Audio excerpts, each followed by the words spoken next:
Hace algunos años acudí en tanto profesor invitado a la Universidad de Cuenca en Ecuador para dictar un seminario sobre autismo y psicosis infantil. Mi idea inicial era que me encontraría con un pequeño grupo de estudiantes. Sin embargo, me encontré en un enorme auditorio lleno de estudiantes de psicología venidos de todo el país, pero que poca información tenían del psicoanálisis y menos aún del autismo. Por fortuna, llevaba conmigo la película de François Truffaut, L'Enfant Sauvage, como parte del material didáctico y pude proyectar esa película antes de iniciarlo. Esa idea evolucionó hasta volverse para mí en algo imprescindible antes de cualquier seminario introductorio sobre el autismo o la psicosis infantil.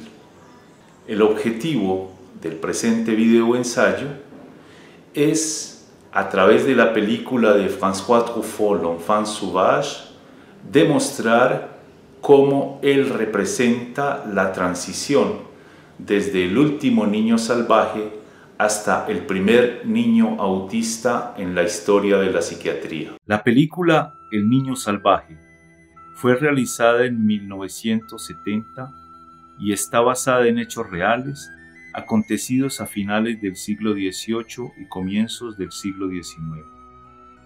Narra el proceso de educación de un niño que creció en el bosque de l'Aveyron, al sur de Francia, y sin contacto alguno con los hombres ni con la civilización. François Truffaut hizo una pequeña investigación para producir esta película.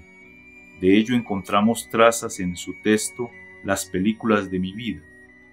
Habla del autismo y cita a Leo Kanner y a Bruno Bettelheim. Por supuesto que no es una investigación con la rigurosidad de la clínica que se impondría a un psicoanalista hoy, pero sí lo suficiente para caracterizar con gran maestría a los personajes de su película. La novedad es, además, que el médico educador Jean-Gaspard Itard es protagonizado por el mismo Truffaut, quien tomó esa decisión en aras de la precisión que quería mostrar respecto a la educación y sus efectos en el niño salvaje. En una entrevista, Truffaut declara que considera que le pareció un destino más feliz el que tuvo el niño salvaje al estar con Itard y la señora Guérin en vez de permanecer en el bosque. En su contexto, la película chocó por la dimensión de domesticación que ejerció Itard sobre Víctor, pero dice que, al contrario, a él en su propia infancia le faltó afecto, atención, amor y también una estructura, un marco, una regularidad, que es la que Itard le ofrece a Víctor, así haya tenido cosas exageradas. A comienzos del siglo XIX, dice, no existía obviamente el psicoanálisis, por lo que Itard tenía derecho al error.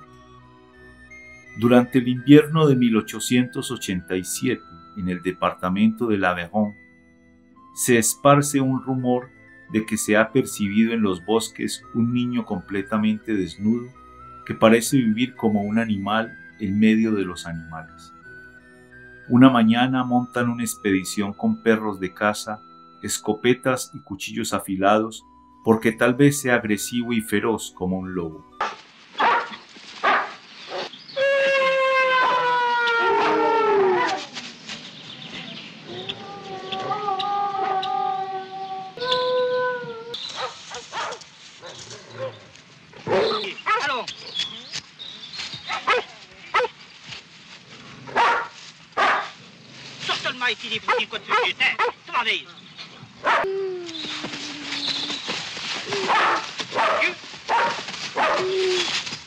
Efectivamente lo siguen, lo acorralan, él gruñe aterrado y lo atrapan. lo arrastran hasta el pequeño pueblo de La Cune, atado como una bestia.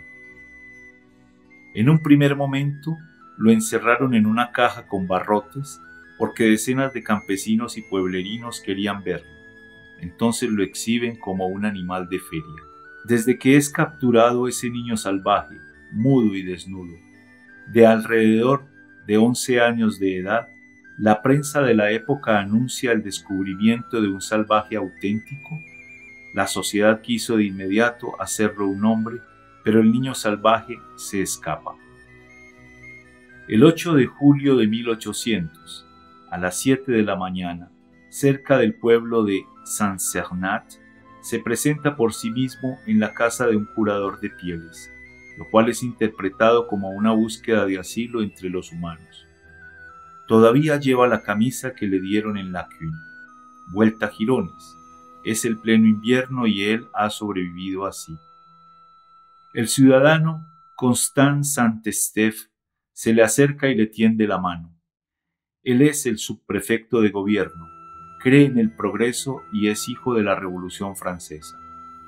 Por esto piensa que el Estado es quien debe ocuparse de este niño, y como percibe que, a pesar de la amistad, el niño está permanentemente escudriñando el momento para huir de nuevo, decide llevarlo al hospicio de Saint-Affrique, que acoge entre otros a los huérfanos. Pero refuerza ese gesto de protección con otro que es coherente con sus valores.